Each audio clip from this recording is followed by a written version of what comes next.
مصطفیٰ شاہ ماننا کہ بچپن سے لے کر اب تک تم نے گیم کے ساتھ بہت اچھے طریقے سے کھیلی تھی، لیکن میں مانتا ہوں چھوٹے چھوٹے پیادوں کو ہرانے سے ملی جیت کا کوئی مزہ نہیں ہوتا۔ مزہ تو آخری وقت میں پوری بازی پلٹ دینے کا ہے، جو آج میں نے کیا ہے۔ اپنے سامنے بچھی شطرنج کا بساط میں سے ایک پیادہ اٹھا کر سیدھا بادشاہ کو گرایا۔ میرے ایک چھوٹے سے پیادے نے تمہاری کمر توڑ ڈالی۔ سرشار ہو کر رانی کو اپنی مٹھی میں لیا۔ اب بادشاہ کی بچی کچھ جان بھی نکال لوں گا، اور پھر رانی ہوگی میری۔ آنکھیں بند کر کے روپ کے نازک سراپے کو تصور کر کے وہ خوشی سے جھوم اٹھا۔ تبھی انور دوبارہ اسی جھونپڑی میں داخل ہوا جہاں آج سے کچھ دن پہلے اس نے عمل کو مارا تھا۔ ارے آؤ آؤ انور، شاید زندگی میں پہلی بار تم نے کوئی ڈھنگ کا کام کیا ہے۔ انور کو دیکھتے اس کی بانچیں کھل گئی۔ شکریہ باس، وہ بس ہلکا سا مسکرا سکا۔ کچھ بھی تھا، وہ یہ نہیں بھول سکتا تھا کہ وہ اس کی بیٹی کا قاتل ہے۔ لیزا بھی ناک پر رومال رکھے اس جھونپڑی میں داخل ہوئی۔ چی چی چی چی چی، یک ڈسٹنگ رومان ڈارلنگ، تم اس گندی جگہ میں کیا کر رہے ہو؟ جھونپڑی کی اس قدر خراب حال پر اسے اب کائی آنے لگی۔ لیزا ڈارلنگ، بس کچھ دیر صبر، اب تم دونوں اتنا اچھا کام کر کے آئے ہو۔ اس کے بعد میرا فرض بنتا تھا کہ میں تم دونوں کو انعام دوں۔ او واو، گفٹ! وہ سچ میں خوش تھی۔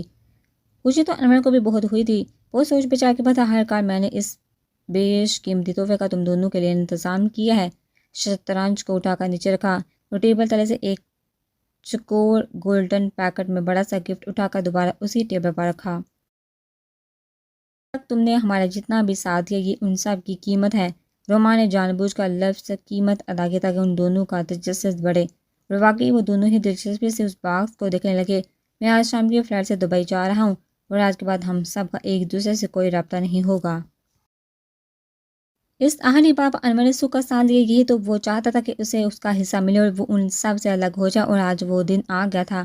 رومان، میں بھی تمہارے ساتھ دبئی جاؤں گی۔ وہ اٹھلائی تو رومان شاہ مسکرا دیا۔ ہاں بیبی، کیوں نہیں، اپنے گفٹ کا حصہ لے کر آ جاؤ تم بھی میرے ساتھ۔ تھوڑی اسرار انداز میں بولتا ہوں ان دونوں کو وہیں اکیلا چھوڑ کر تیزی سے باہر نکلا اور جان سے گاڑی بگا کر وہاں سے چلا گیا۔ پیچھے سے انور اس گفٹ کی طرف بڑھا جسے کھولنے کی کوئی جگہ نہیں تھی۔ ایک ہی کور میں اس باکس کو رکھا اوپر سے باندھا گیا تھا، اور اسی جگہ ایک مصنوعی پلاسٹک کا خوبصورت پھول چسپا تھا۔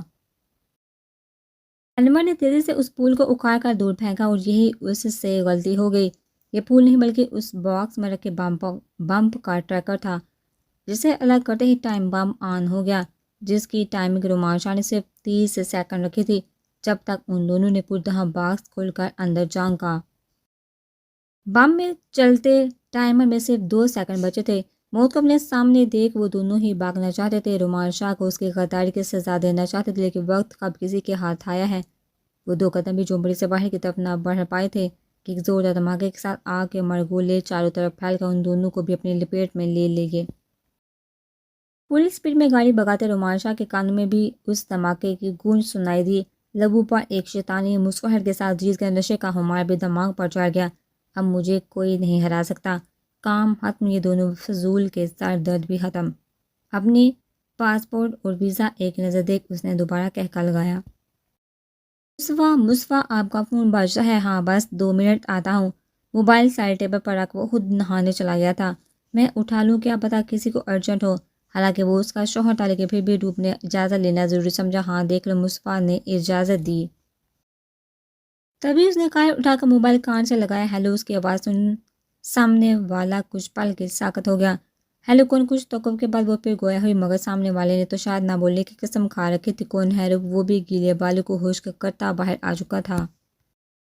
پتہ نہیں، میں کب سے پوچھ رہی ہوں کون، مگر سامنے سے کوئی جواب نہیں آ رہا۔ منہ بنا کر موبائل اس کی طرف بڑھایا اور خود ڈریسنگ ٹیبل کے سامنے بیٹھ گئی۔ ایسے تو اس کے ساتھ کبھی نہیں ہوا تھا۔ حیرت سے ایک نظر موبائل اسکرین کو دیکھا جہاں کوئی انجان نمبر جگمگا رہا تھا۔ کال ابھی تک چل رہی تھی۔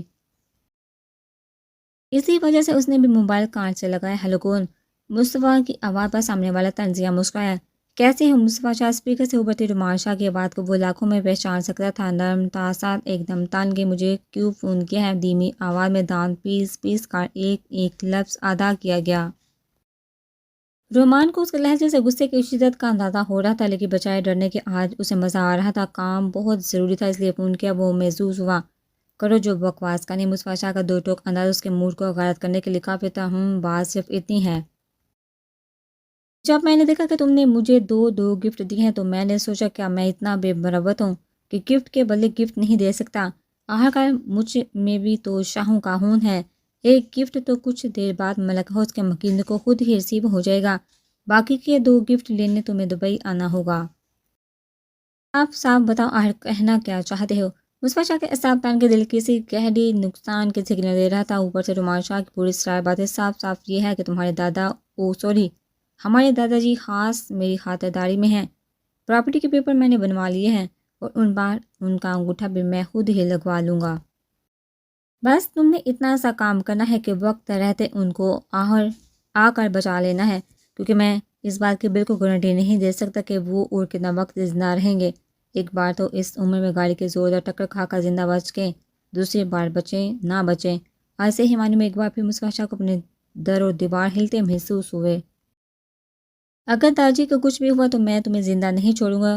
اس کے دبے دبے انداز میں دھمکی دینے پر رومان شاہ مسکرایا۔ ویسے کیا وہ حسن کی ملکہ آس پاس ہی ہے؟ توقع کے برخلاف سوال۔ مصطفیٰ شاہ کے کان کھڑے ہو گئے۔ ویسے ماننا پڑے گا، کیا تگڑی جگہ ہاتھ مارا ہے، گوگل سرچ کی تھی، کیا یہ قیامت وہ مکرو ہنسی ہنسا۔ تم یہ سب سوچنا چھوڑو رومان اور اپنی خیر مناؤ۔ داجی کو نشانہ بنا کر تم نے اپنی موت کو دعویٰ دی ہے۔ کال کاٹ کا وہ روپ کی طرف متوجہ ہوا۔ روپ، میں دبئی جا رہا ہوں، تم اپنا سامان باندھ لو، جب تک میں واپس نہ آؤں تم اپنی ماما اور ڈیڈ کے ساتھ رہنا۔ ڈریسنگ ٹیبل کے سامنے بیٹھی روپ اس کی آنکھ پر چونک گئی۔ دبئی مگر کیوں؟ ابھی تک تو آپ کا ایسا کوئی پلان نہیں تھا۔ وہ حیرت زدہ سے اس کی طرف بڑھی، جو تیزی سے بیگ میں کپڑے، پاسپورٹ، کچھ ضروری سامان رکھ رہا تھا۔ تو بس کوئی ارجنٹ کام آ گیا، تم بس دعا کرنا کہ وہ کام میں اچھے طریقے سے پورا کر سکوں۔ اتنی پریشانی میں بھی وہ اس کے ساتھ نرم رویے رکھے تھا۔ روپ نے نہ سمجھی سے دیکھا، ابھی تک سب ٹھیک تھا، اس فون کال کے آتے ہی یہ دبئی جا رہی ہیں، تم سامان پیک نہیں کر رہی اپنا؟ وہ تیزی میں اس کی طرف مڑا تھا۔ میرا سامان سارا وہیں پر موجود ہے، وہ پھیکا سا مسکرائی۔ نہ جانے کیوں آج دل بہت زور سے دھڑک رہا تھا، ایسا لگ رہا تھا اگر وہ گیا تو ضرور کچھ بہت برا ہو جائے گا۔ مصطفیٰ آپ نہ جائیے۔ نہ جانے کیسے اس کے منہ سے یہ الفاظ پھیل کے کوئی اور وقت ہوتا تو وہ منٹ سے پہلے اس کی بات مان لیتا، لیکن آج سوال اس کے داجی کا تھا۔ زیادہ لمبا کام نہیں ہو سکتا ہے، میں کل ہی واپس آ جاؤں، اسے تسلی دیتا وہ اس کا ہاتھ پکڑ کر شاہ مینشن سے باہر چلا آیا۔ اپنا سامان گاڑی میں رکھنے سے پہلے اس سے بیٹھنے کا اشارہ دیا۔ کچھ دیر میں وہ دونوں ملک ہاؤس کے باہر موجود تھے۔ روپ گاڑی سے نکل کر باہر آئی۔ مصطفیٰ نے ہاتھ ہلا کر مسکراتے ہوئے الوداع لی، وہ چلا۔ اور روپ اس کی گاڑی کو دھول اڑاتے دیکھتی رہی جب تک کہ وہ اس کی نظروں سے اوجھل نہ ہوگی۔ بوجھل قدموں سے وہ گھر کے اندرونی حصے میں داخل ہوئی۔ سب سے پہلے ڈرائنگ روم میں آ کر دب سے صوفے پر گری۔ قرۃ العین نے حیرت سے اس کے ایک ایک عمل کو دیکھا۔ روپ، آج تم نے آتے ہی شور نہیں مچایا، اور مصطفیٰ کہاں ہے؟ اپنی ماں کے سوال پر وہ وہاں سے اٹھ کے ان کے پاس آئی، قرۃ العین کی گود میں سر رکھا اور وہیں صوفے پر لیٹ گئی۔ وہ ابھی دبئی کے لیے نکلے ہیں، کہہ رہے تھے جلدی آ جائیں گے، تم اس کے ساتھ تو تم اس کے جانے سے اداس ہو۔ قرۃ العین نے پیار سے اس کے بالوں میں ہاتھ گھمایا۔ پتہ نہیں ماں، مگر مجھے فکر ہو رہی ہے۔ کاش وہ مجھے بھی ساتھ لے جاتا۔ لہجے میں نمی دار آئی۔ ایسے اداس نہیں ہوتے بیٹا، آ جائے گا مصطفیٰ، پھر میں اس کی اچھے سے خبر لیتی ہوں۔ بھلا ایسے اچانک بھی کوئی جاتا ہے، تمہارے بابا سے بھی اچھی ڈانٹ لگواؤں گی، آئندہ وہ ایسی غلطی نہیں کرے گا۔ قرۃ العین کے پیار سے بچکانے پر اس نے زور زور سے اسفاد میں سر ہلایا۔ روپ کے سر میں درد کے باعث وہ اسے سلا کر کچن کی طرف بڑھ رہی تھی کہ حال میں اسفند کو برشانی میں ٹہلتے دیکھا۔ کیا ہوا اسفند، آپ اتنے پریشان کیوں لگ رہے ہیں؟ مسلسل ٹہلتے ہوئے وہ شاید بار بار کسی کو کال لگا رہا تھا۔ قرۃ العین، وہ میں بابا کو فون کر رہا تھا، 12 بج گئے ہیں اور ان کا ابھی تک کچھ اتا پتہ نہیں۔ جاگنگ کے بعد وہ اور شمس انگل 7:30 بجے تک گھر واپس آ جاتے ہیں، لیکن آج تو ان دونوں میں سے کسی کا فون بھی نہیں لگ رہا۔ ہاں اسفند، یہ بات تو میں نے بھی نوٹ کی ہے، ایک کام کریں آپ خود جا کر دیکھ آئیے نا۔ جھٹپٹ اسے بس یہی طریقہ سوچا، صحیح کہہ رہی ہو، مجھے خود جا کر دیکھنا چاہیے۔ وہ اس وقت سمندر کے بیچوں بیچ چلتی شپ میں کھڑا تھا۔ شمس شاہ کو جہاں ان لیگل طریقے سے لایا گیا تھا، اب ایک زخمی آدمی کو بندہ کسی ڈاکومنٹ کی اتنی جلدی دوسرے ملک لے کر نہیں جایا جا سکتا تھا۔ پوری پلاننگ ہو گئی تھی، اب بس انتظار تھا تو مصطفیٰ شاہ کا۔ جیسے ہی وہ آئے گا، رومان شاہ کا بدلہ ہمیشہ ہمیشہ کے لیے پورا ہو جائے گا۔ دوربین سے چاروں طرف دیکھتا وہ بے چینی سے مصطفیٰ شاہ کا انتظار کر رہا تھا۔ ابھی کہیں بھی اس کے آس پاس ہونے کا کوئی آثار نظر نہیں آ رہا تھا، اس لیے دوربین ایک طرف رکھ وہ شپ کے اندرونی حصے کی طرف بڑھا، جہاں ایک کمرے میں شمس صاحب کو زخمی حالت میں رسیوں سے بندھا رکھا تھا۔ باندھ رکھا تھا اور اس کے برابر میں احسن کو بھی باندھا گیا تھا۔ اس وقت سر تمہیں نہیں چھوڑیں گے رومان، یاد رکھو تم نے اپنی موت کو آواز دی ہے، پہلے ہی تم سب لوگ ان کے ساتھ بہت برا کر چکے ہو، اب اگر داجی کو کرونچ بھی آئے تو مجھے نہیں لگتا تمہیں تمہارے انجام کے بارے میں کسی اور کو بتانے کی ضرورت ہے۔ اور بنا ڈرے اس کی آنکھوں میں آنکھیں ڈالے گو رہا تھا، جبکہ رومان کو ہنسی آ رہی تھی۔ ابے بیکاری اتنا کس کے دم پر اچھل رہا ہے؟ رومان شاہ کے اسے بیکاری بولنے پر اسے حیرت ہوئی۔ ایسے کیا دیکھ رہے ہو؟ تمہیں کیا لگتا ہے مجھے کچھ پتہ نہیں؟ سڑک سے کھانا اٹھا کر کھانے والا، فٹ پاتھ پاس ہونے والا آج رومان شاہ کو دھمکی دے رہا ہے، وہ بھی اس انسان کے دبا جو بس ابھی کچھ ہی دیر میں مرنے والا ہے۔ اچھا ویسے ایک بات بتاؤ، یہ جو تم کتے کی طرح مصطفیٰ کی وفاداری کرتے ہو، اور ایسا کیا دیتا ہے وہ تمہیں اس وفاداری کے بدلے؟ تم نہیں سمجھو کہ رومان شاہ وہ میرا بھائی ہے، مجھے بھائی مانتے ہیں وہ، اور بھائیوں کے لیے جان بھی حاضر ہوتی ہے۔ صحیح کہا تم نے، تم رومان شاہ ہو جس کی اوقات ایک کتے سے بھی زیادہ گری ہوئی ہے۔ کم از کم وفاداری تو نبھاتا، لیکن تم تو وہ بھی نہیں کر سکے۔ وہ کرو گے بھی کیسے؟ ہر انسان میں اس کے ماں باپ کی پرورش بولتی ہے، اور تمہاری ذات تمہارے ماں باپ کی پرورش کی کہانی بتاتی ہے۔ چٹاہ احسن کی بات پورت ہونے سے پہلے ہی رومان شاہ نے ایک کھینچ کا تماچا اس کے منہ پہ دے مارا۔ شمس شاہ کو بھی ہوش آ گیا تھا۔ سچ ہی تو بولا ہے، وہ اس کا غصے سے چہرہ دیکھ تنزیہ ہنسے۔ زیادہ بکواس نہیں کرو، اس جائیداد کی بھی پریشانی کرو، اور نحوست سے گویا ہوا۔ ایک بار پھر شمس شاہ کی ہنسی چوٹ کی۔ کون سی دنیا میں رہتے رومان شاہ؟ آج سے 3 سال پہلے میں اس فساد کی جڑ جائیداد کو اپنے پوتے کے نام کر چکا ہوں۔ کاغذ کے ٹکڑے تم نے اپنوں کے گلے کاٹ دیا تو تم باپ بیٹے نے کیسے سوچ لیا؟ وہ سب میں تم لوگوں کے ہاتھ لگنے دوں گا۔ شمس شاہ کا انداز صاف مذاق اڑاتا تھا۔ یہی وقت تھا جب رومان شاہ کو ایک بار پھر اپنا آپ ہارتا ہوا محسوس ہوا۔ شمس شاہ اور احسن کی ہنسی جلتی پر تیل کا کام کر رہی تھی، تبھی اس کمرے میں سے کوئی لنگڑاتا ہوا داخل ہوا۔ شمس شاہ بنا نظریں اٹھائے بھی جانتا تھا کہ وہ کون ہے۔ مبارک اور رومان شاہ، تمہارا باپ اب تک زندہ ہے۔ بغیر سر اٹھائے رومان شاہ کو اس کے باپ کے زندہ ہونے کی مبارکباد دے کر شمس شاہ نے اسے ایک اور جھٹکا دیا تھا۔ کیسا لگ رہا ہے ڈیڈ میرے بیٹے کے سامنے لاچار و بے بس ہو کر؟ سوال ہی ایسا تھا کہ شمس شاہ کو ہنسی آئی۔ مہربان شاہ، واقعی شاید تم باقسم مہربان ہیں، اسی وجہ سے میرے بیٹے کو مارنے کے بعد بھی زندہ ہو اور اپنے بیٹے کو بھی یہی سب سکھا رہے ہو۔ شکر کرے ڈیڈ، میں نے آپ کو نہیں مارا۔ مہربان شاہ کا جتلاتا انداز شمس شاہ کو گہرے کرب سے دوچار کر گیا۔ تم نے ہمیں صرف اپنے مفاد کے لیے رکھا تھا، لیکن اس میں بھی خدا کی قدرت تھی، ورنہ تم کون ہو؟ دیکھو غصے کو زندہ رکھنے والے یا مارنے والے، اور جہاں تک رہی لاچاری اور بے بسی ہونے کی بات، تو پوچھو اپنے بیٹے سے۔ اس وقت بھی یہ خود کو کتنا لاچار اور بے بس محسوس کر رہے ہیں۔ انہوں نے نظروں کے اشارے سے سر جھکا کر بیٹھے رومان شاہ کی طرف دیکھا۔ رومان یہ کیا بول رہا ہے؟ تم تو کہہ رہے تھے 8 سالوں بعد ہمارا خواب سچ ہونے والا ہے۔ ڈیڈ آئی ایم سوری، انہوں نے ساری جائیداد مصطفیٰ کا نام کر دیا۔ رومان کی طرح یہ خبر اس کے باپ پر بھی پہاڑ کی طرح ٹوٹی تھی۔ شاہ جی، ایک زوردار چیخ کے ساتھ وہ اٹھ کھڑی ہوئی۔ سانس پھول گیا تھا، پورا وجود پسینے سے شرابور تھا۔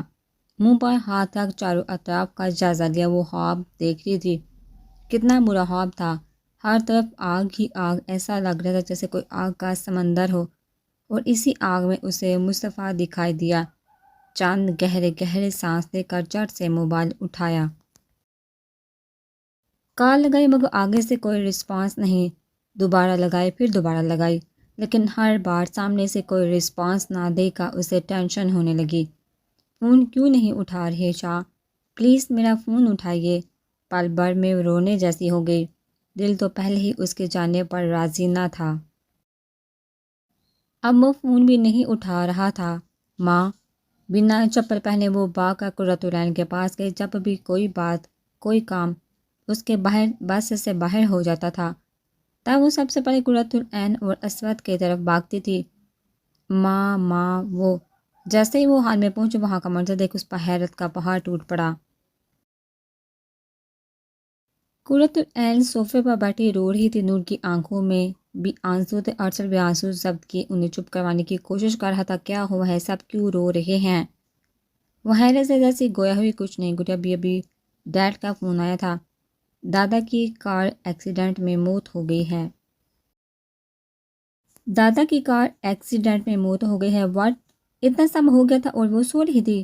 خود جس ٹینشن میں آئی تھی وہ تو کہیں گم ہو گئی تھی. بابا کہاں ہیں؟ وہ بس کچھ ہی دیر میں ان کی باڈی کو لے کر کب پہنچ جائیں گے. ملک ہاؤس میں ماتم سا سما چھا گیا تھا. گھر میں موت ہوئی تھی. اسمن ملک کے جھکے کندھے اس بات کی گواہی تھے کہ ان کا حوصلہ ٹوٹ گیا ہے. ماں کے جانے کے بعد باپ کے جانے کا غم بہت بڑا تھا. اوپر سے نہ جانے کی اس کا دل اس حادثے کو حادثہ ماننے کے لیے بھی تیار نہ تھا. ان سب کی گفتگو چل رہی تھی کہ شپ پر کسی چیز کے گرنے کی آواز آئی. رومان شاہ باغ کا اس کمرے سے باہر نکلا. توقع کے عین مطابق ان کی بتائی کی جگہ پر وہ اسی وقت پر مصطفیٰ شاہ پہنچ گیا تھا. آؤ آؤ مصطفیٰ شاہ میرے بھائی. رومان شاہ اسے دیکھ کر سچ میں ہوش ہوا تھا. بھلے ساری جائیداد شمس شاہ کے نام نہیں تھی لیکن جس کے نام تھی وہ انسان بھی یہاں آ گیا تھا. اب ایک کو مہرہ بنا کر دوسرے کو بلیک میل کریں گے اور برسوں پرانے خواب کو دونوں باپ بیٹا حقیقت میں جئیں گے. آؤ اندر تمہاری مہمان نوازی کا سامان کا رکھا ہے. اسے اپنے پیچھے آنے کا بول کر وہ خود آگے بڑھا. مصطفیٰ کا دل تو کہ اب بھی اس انسان کا گلا دبا دے. کمرے میں آ کر جیسے نظر احسن اور دادا جی پر پڑی دونوں کے جسموں پر گہرے زخموں کے نشان تھے. لیکن دادا جی کی حالت بہت زیادہ خراب لگ رہی تھی. زور زور سے کھینچ کر اپنے اندر آکسیجن لے جانے کی کوشش میں وہ ہلکان ہو رہے تھے. لیکن جیسے ہی نظر مصطفیٰ پڑی ویران آنکھوں میں زندگی کی رمق دوڑ گئی. وہیں رک جاؤ مصطفیٰ. مہربان شاہ نے شمس شاہ کی کن پٹی پر گن ٹکائی. پہلے ان جائیداد کے پیپر پر سائن کر دو پھر اپنے دادا اور نوکر کو لے جاؤ. یہ پہلا جھٹکا تھا جو مصطفیٰ شاہ کو یہاں آنے کے بعد لگا تھا. اس کے مطابق تو مہربان شاہ مر چکا لیکن یہ تو اس کے سامنے زندہ سلامت کھڑا تھا. نہیں میں یہ نہیں کر سکتا. ان سب کو بطور دیکھتے ہوئے مصطفیٰ شاہ نے صاف انکار کر دیا. کیا مطلب اب تم کون سی بکواس کر رہے ہو؟ میں ٹھیک بول رہا ہوں. میں نے ساری جائیداد اپنی بیوی کے نام کر دی ہے. یہ کیا بکواس کر رہے ہو تم دادا پوتا؟ ہم یہاں کوئی تماشا دیکھنے نہیں آئے. ڈیڈ بول دیجیے اپنے پوتے سے میرا اور میرے بیٹے کا حق شرافت سے ہمیں واپس کر دے. مہربان شمس شاہ کے سر پر کھڑے ہو کر چیخا. کیسا حق؟ کون سے حق کی بات کر رہے ہو؟ تمہارا جتنا حق بنتا تھا وہ ہم تمہاری ماں کو اس کے حق مہر کے ساتھ ساتھ دے چکے تھے.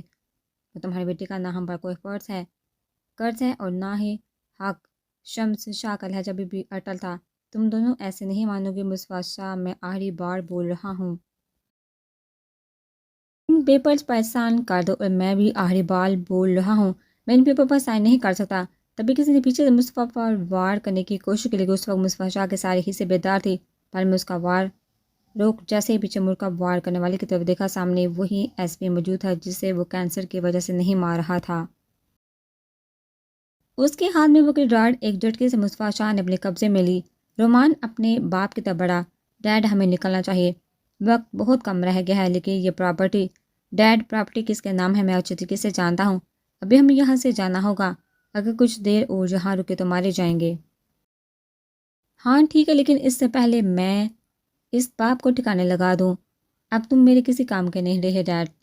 مصطفیٰ سر بچائیے دادا جی کو. ایسا نے اس ایس پی کی درگت بناتے دیکھ آواز لگائی. وہ دونوں باپ بیٹے بھی چکنا ہو گئے تھے. ایک چٹکی سے مصطفیٰ شاہ ان کی طرف مڑا.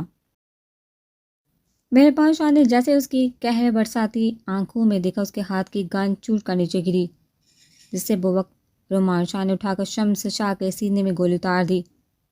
سائلنسر لگی گن سے نکلی گولی بنا کوئی آواز پیدا کی مصطفیٰ شاہ کی بربادی کا سبب بن گئی. ہر چیز ساکن ہو گئی. اس کے دادا جی اس کی دنیا تھے اور آج ان ظالموں نے یہ دنیا اس دنیا سے رخصت کر دی تھی.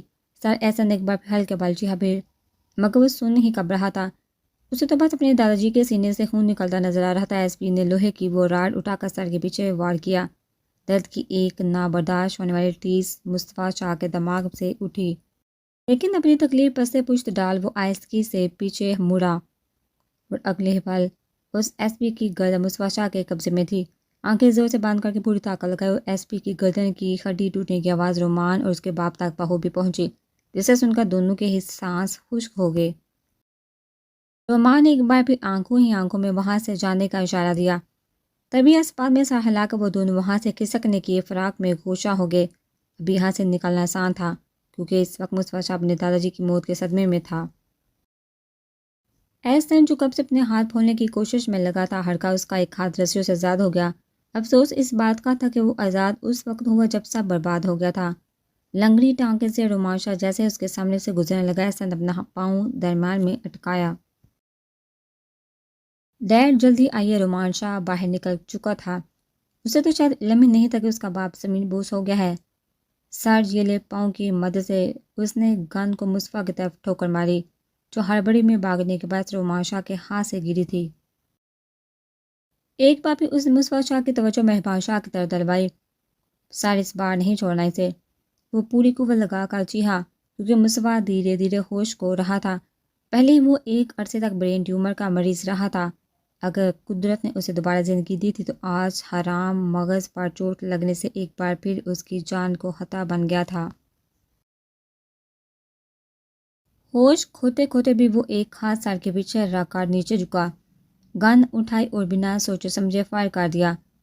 اسے گولی کہاں لگی کہاں نہیں اسے نہیں معلوم تھا، سب دھندلا دھندلا نظر آ رہا تھا۔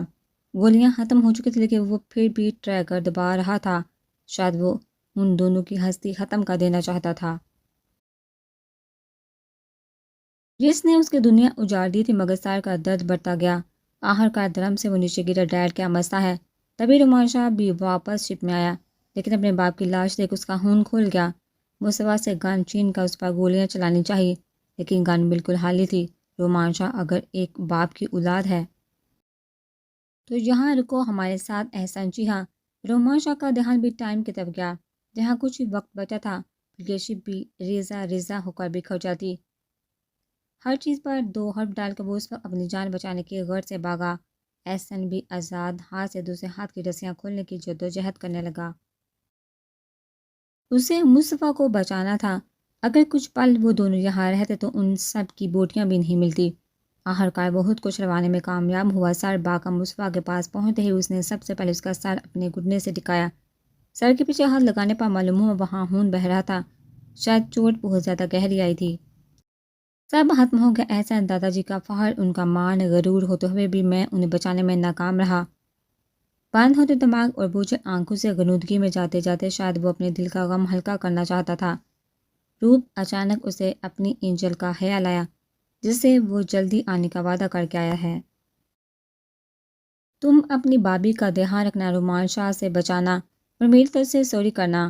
میں شاید پہلی بار اس سے کیا وعدہ نہیں نبھا سکوں گا۔ نہیں سر، آپ کو کچھ نہیں ہوگا، میں بچا لوں گا آپ کو۔